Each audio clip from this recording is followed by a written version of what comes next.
Okay, honey, how pissed would you be when you see that I put white walls on your Honda Pilot? I'd be really pissed. White walls are freaking ugly. They always have been ugly. They're not Welcome back to the channel and welcome back to the show, everyone. In today's episode, it's a good one. I have my wife's Honda Pilot in my grasps, but not by choice, because my wife decided to steal my big diesel truck and take it to North Carolina. But since I have it, I'm gonna do something that may or may not make her happy, but it might. I'm gonna put some monster truck tires on it, so stay tuned.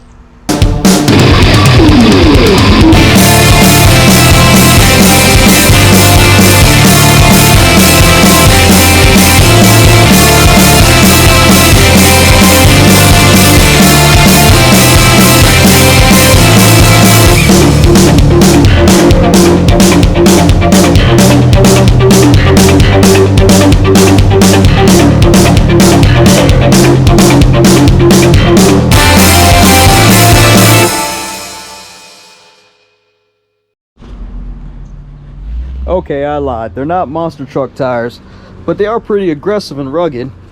Can't go wrong with some BF Goodrich all-terrains. So let's go travel down to Honda and put them on.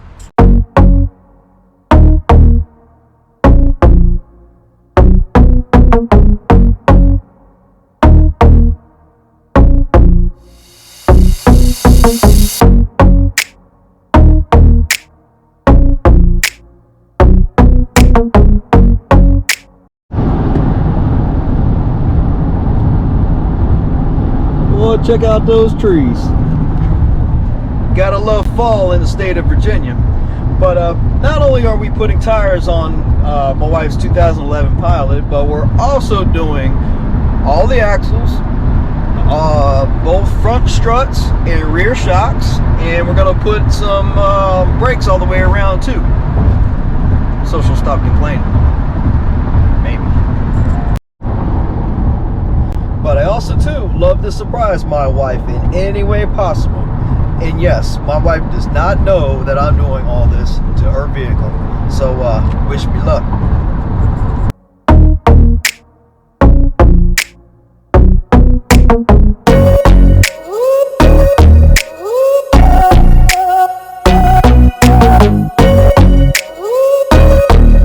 Okay, honey, how pissed would you be when you see that I put white walls on your Honda Pilot?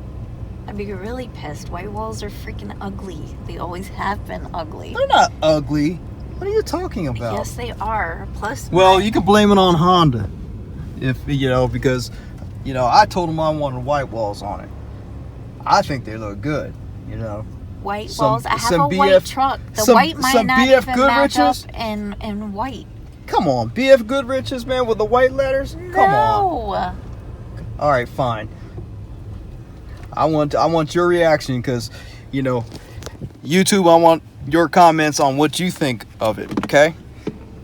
So hold on. Let's stop Lordy. this. I'm scared. Let's go. Oh, gosh.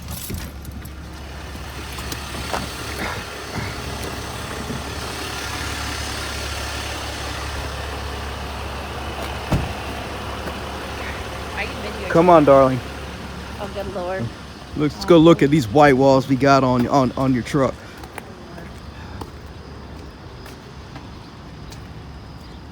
Oh, look at that tire. What? Man, dealer was supposed to put the white walls on, man. There's no white walls. Yes. Oh, man. Look at those tires. Oh, my God. They're nice. I like them. Baby, you did a good job. Oh, thank you. Well, all right. Got step number one done. Got the BF Goodrich's, the all-terrain tires put on the car by my buddy at Honda, and I also got it aligned. And now it's my turn to do the front axles and the shocks and struts and brakes and everything else. But in this episode, part one, we're gonna focus in on doing those front axles. So stay tuned.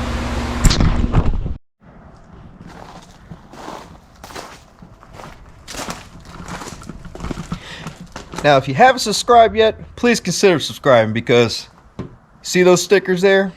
I got one at that school and one at that school, and I have one at Christopher Newport University, and I got one at JMU University. So we have 4 girls in college.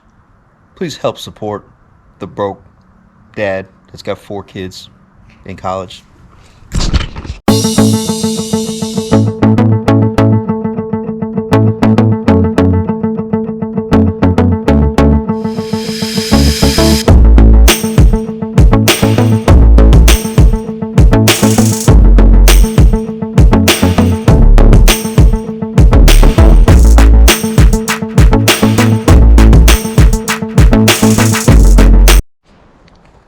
Now this episode has been sponsored by Amazon.com. I got all these parts off of Amazon fairly cheap, so have them sent to your house and you won't have any problems. You know, avoid the stores and avoid the incompetent parts guys, and just go ahead and look in the description below and you'll find the links to these parts.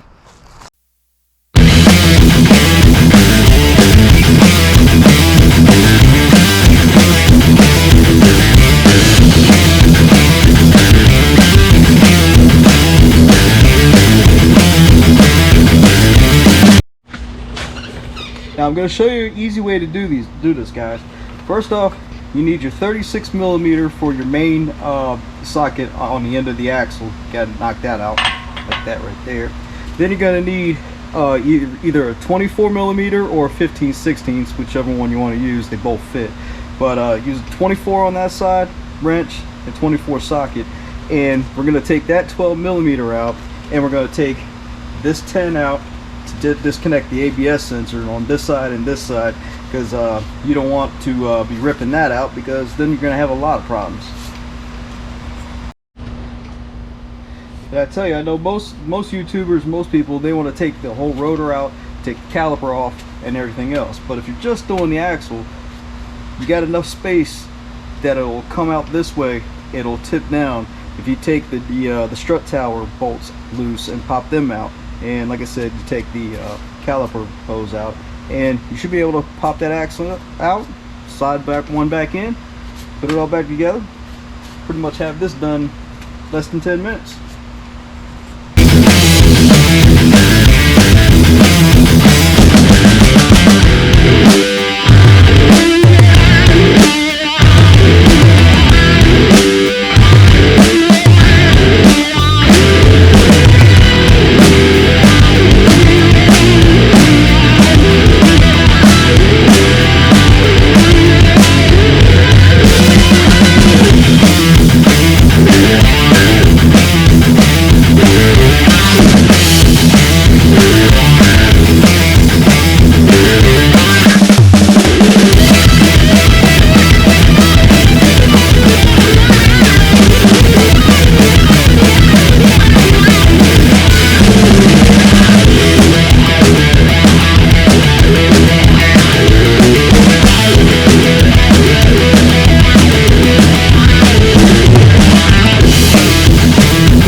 Well, we got that axle out.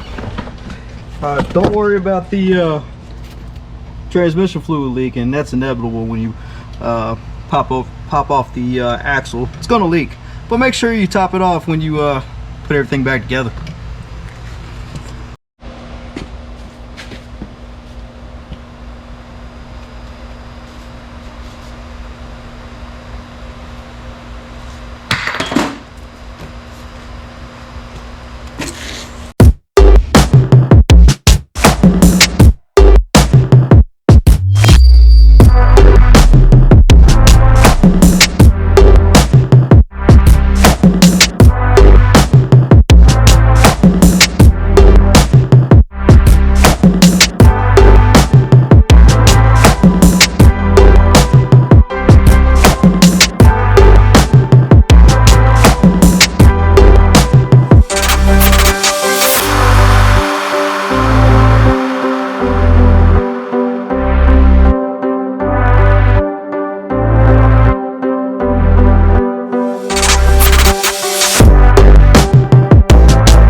Now I know, of course, there's a torque spec on this axle nut, but I go with the German tightening. It's Guten tight.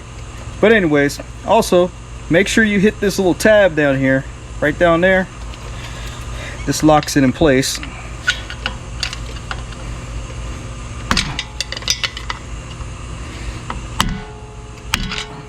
There we go.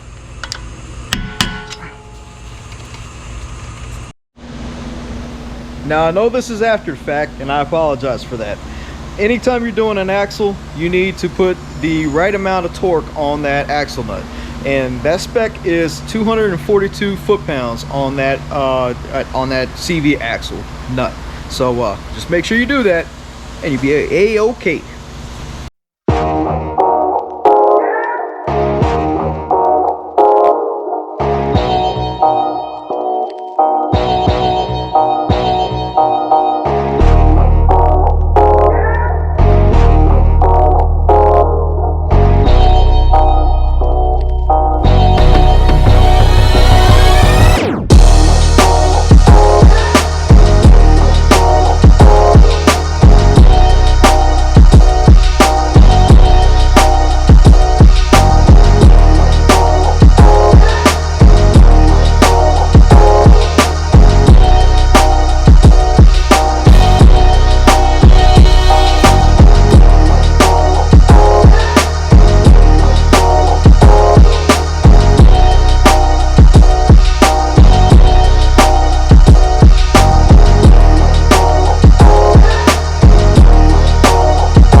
Now I wanted to show you guys how different the right front axle is from the left front. In the left front axle, as you remember, we just popped the axle in, and that side with the retaining clip just popped into the transmission. This one's got the shaft on. But on this side, because it's got to travel all the way to the transmission, which is on the passenger side of the engine, it had a two-piece axle. Now, cool thing is that they redesigned this so that you don't have this big old axle that comes out this way, and then it's held on by a carrier bearing which is mounted to the engine, which is a big pain in the butt because you either have to take a big hammer to whack it off to get it out, or put some heat to it. But I wouldn't put heat on it. It's an aluminum part that houses that carrier bearing. But let me show you. It's a female side. Female side gets to go into the male side that's sticking out of the carrier bearing. I'll show you. Go right on in here. Oop, get the better light there. You see in there?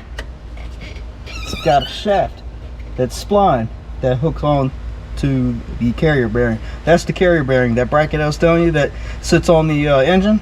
Well, they just made this thing a whole lot easier.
also tell you guys, never hit the end of the axle with a hammer, because if you mess up those threads or you mushroom it out, the axle is pretty much screwed.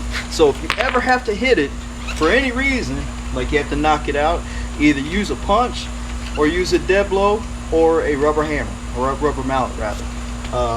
Unless you're good at machining threads, which I highly advise not doing, because that's going to cause you more problems in the long run. So never use a hammer.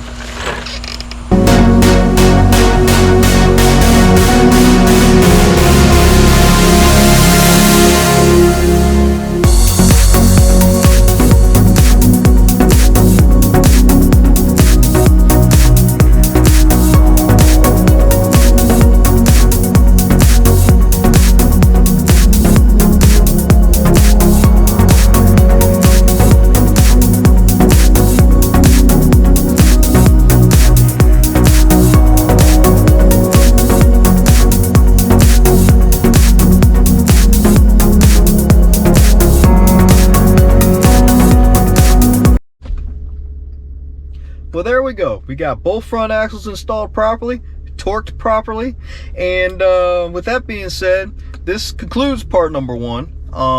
I'd like to invite you to subscribe if you like this type of stuff. If you don't like it, then I don't expect you to subscribe, but if you do, make sure you smash that like button, subscribe, comment, tell me I'm an idiot, whatever. See you next time. Peace.